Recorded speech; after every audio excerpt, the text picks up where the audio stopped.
Welcome to ಮನಿ ಉಚಾ cooking channel. ಇವತ್ತು ನಾವು ನೀರು ದೋಸೆ ಮಾಡೋದು ಹೇಗೆ ಎಂದು ನೋಡೋಣ ಬನ್ನಿ.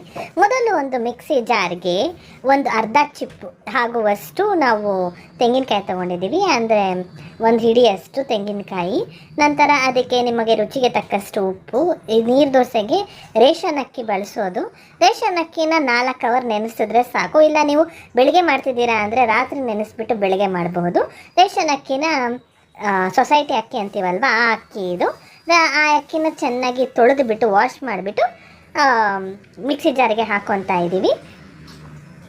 ಇದು ತುಂಬಾ ರುಚಿಯಾಗಿರುತ್ತೆ. ನೀವು ಯಾವಾಗಾದ್ರೂ ನೆಕ್ಸ್ಟ್ ಬೆಳಿಗ್ಗೆಗೆ ಏನಾದರೂ ಮಾಡಬೇಕು ಅಂದ್ಕೊಳ್ಳುವಾಗ ಈ ಥರ ಒಂದು ಸತಿ ಟ್ರೈ ಮಾಡಿ ನೋಡಿ. ತುಂಬಾ ಟೇಸ್ಟಿಯಾಗಿರುತ್ತೆ, ಮಾಡೋದು ಕೂಡ ಸುಲಭ. ಏನಿಲ್ಲ, ಅಕ್ಕಿ ಮಾತ್ರನೇ ನಾವು ಬೇಗ ನೆನೆಸ್ಬಿಟ್ರೆ ತುಂಬ ಟೇಸ್ಟಾಗಿ ಬರುತ್ತೆ. ಕಾಯಬೇಕಂದ್ರೆ ನೀವು ಸ್ವಲ್ಪ ಜಾಸ್ತಿನೂ ಹಾಕೊಬೋದು, ಆದರೆ ಒಂದು ಹಿಡಿಯಷ್ಟು ಹಾಕಿದ್ರೆ ಸಾಕು ಅಂತ ನಾವು ಒಂದೇ ಒಂದು ಹಿಡಿ ಹಾಕಿದ್ದೀವಿ. ಯಾಕಂದರೆ ಒಂದೇ ಒಂದು ಪಾವು ನಾವು ಅಕ್ಕಿ ಬಳಸ್ತಾ ಇರೋದು, ಅದಕ್ಕೋಸ್ಕರ ಸ್ವಲ್ಪ ಇದಕ್ಕೆ ನೀರು ಹಾಕ್ಕೊಂಬಿಟ್ಟು ಸ್ವಲ್ಪ ತರ್ತರಿ ಇರಬೇಕಷ್ಟೇ. ಇದಕ್ಕೆ ತುಂಬಾ ನುಣ್ಣಗೂ ಇರಬಾರ್ದು, ತುಂಬಾ ತರ್ತರಿಯಾಗೂ ಇರಬಾರ್ದು, ಸ್ವಲ್ಪ ತರ್ತರಿಯಾಗಿರಬೇಕು. ನೀರು ಹಾಕ್ಕೊಂಬಿಟ್ಟು ಮಿಕ್ಸಿ ಜಾರಲ್ಲಿ ರುಬ್ಕೊಳ್ಳಿ. ನಾವು ಇವತ್ತು ಈ ಮೆಷರ್ಮೆಂಟಲ್ಲಿ ಅಕ್ಕಿ ತೊಗೊಂಡಿರೋದು. ಒಂದು 4 ಅವರ್ಸ್ ನೆನೆಸ್ಬಿಟ್ಟು ರುಬ್ಕೊಂಡು ಎತ್ತಿಟ್ಕೊಂಡಿದ್ದೀವಿ.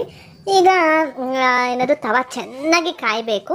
ಒಂದೇ ಒಂದು ಸ್ಪೂನ್ ಎಣ್ಣೆ ಹಾಕಿಬಿಟ್ಟು ಚೆನ್ನಾಗಿ ಕಾಯಲು ಬಿಡಿ ತವಾನ. ಈಗ ಒಂದೇ ಒಂದು ಸ್ಪೂನ್ ಈ ಥರ ನಿಮಗೆ ನೀವು ದೋಸೆ ಶೇಪ್ ರೌಂಡಾಗೇ ಉಯ್ಬೇಕು ಅನ್ನೋದೆಲ್ಲ ಏನೂ ಇಲ್ಲ. ಇನ್ನು ನೀರು ದೋಸೆನ ನಿಮ್ಗೆ ಹೆಂಗೆ ಬೇಕೋ ಹಂಗೆ ಉಯ್ಬೋದು. ಇದನ್ನು ನೋಡಿ, ಈ ಥರ ಉಯ್ಕೊಂಡ್ರೆ ಒಂದೇ ಒಂದು ಸ್ಪೂನಷ್ಟು ಎಣ್ಣೆ ಹಾಕ್ಕೊಳ್ಳಿ. ಅದು ಚೆನ್ನಾಗಿ ಬೆಂದ ನಂತರ ಅದಷ್ಟಕ್ಕದೇ ಮೇಲೆ ಎದ್ದೇಳುತ್ತೆ ನೋಡಿ. ಒಂದೇ ಒಂದು ಸ್ಪೂನಷ್ಟು ಎಣ್ಣೆ ಹಾಕಿಬಿಟ್ಟು ಚೆನ್ನಾಗಿ ಬೇಯಲು ಬಿಟ್ಟಿದ್ದೀವಿ ನಾವು. ಅದು ತಾವ ಚೆನ್ನಾಗಿ ಕಾಯ್ದು ಬಿಡ್ತು ಅಂದರೆ ತುಂಬಾ ಈಸಿಯಾಗಿ ನಾವು ದೋಸೆ ಹಾಕ್ಕೊಬೋದು. ನೋಡಿ, ಈ ಥರ ನೆಕ್ಸ್ಟ್ ಫ್ಲಿಪ್ ಮಾಡ್ಕೊಂಡಿದ್ದೀವಿ. 1-2 ಸೆಕೆಂಡ್ ಬೇಯಿಸ್ಕೊಳ್ಳಿ, ಇಲ್ಲ 1-5 ಸೆಕೆಂಡ್ ಬೇಯಿಸ್ಕೊಳ್ಳಿ ಸಾಕು. ನೋಡಿ, ಈ ಥರ ತುತ್ತು ಬರುತ್ತೆ. ತುಂಬಾ ಟೇಸ್ಟಿಯಾಗಿರುತ್ತೆ. ಯಾವಾಗಲೂ ಒಂದೇ ಥರ ತಿಂದು ಬೋರ್ ಆಗಿದ್ರೆ ಈ ಥರನೂ ಒಂದ್ಸತಿ ಟ್ರೈ ಮಾಡಿ ನೋಡಿ. ಮಾಡೋಕ್ಕೂ ಕೂಡ ತುಂಬ ಸುಲಭ ಇದು. ಈಗ ಸ್ವಲ್ಪ ಬೆಂದ ನಂತರ ಫ್ಲಿಪ್ ಮಾಡಿಬಿಟ್ಟು ಟ್ರಯಾಂಗಲ್ ಶೇಪಲ್ಲಿ ಫೋಲ್ಡ್ ಮಾಡಿಬಿಟ್ಟು ಸರ್ವ್ ಮಾಡ್ಕೊಳ್ಳಿ. ಅಷ್ಟೇ, ನೀರು ದೋಸೆ ಸವಿಯಲು ಸಿದ್ಧ. ಮಾಡ್ಕೊಳ್ಳಿ, ತಿನ್ಕೊಳ್ಳಿ. ನಿಮಗೆ ನಮ್ಮ ಚಾನಲ್ ಇಷ್ಟವಾದಲ್ಲಿ ಪ್ಲೀಸ್ ಲೈಕ್, ಶೇರ್, ಸಬ್ಸ್ಕ್ರೈಬ್ ಮಾಡಲು ಮರೆಯಬೇಡಿ. Thank you for watching.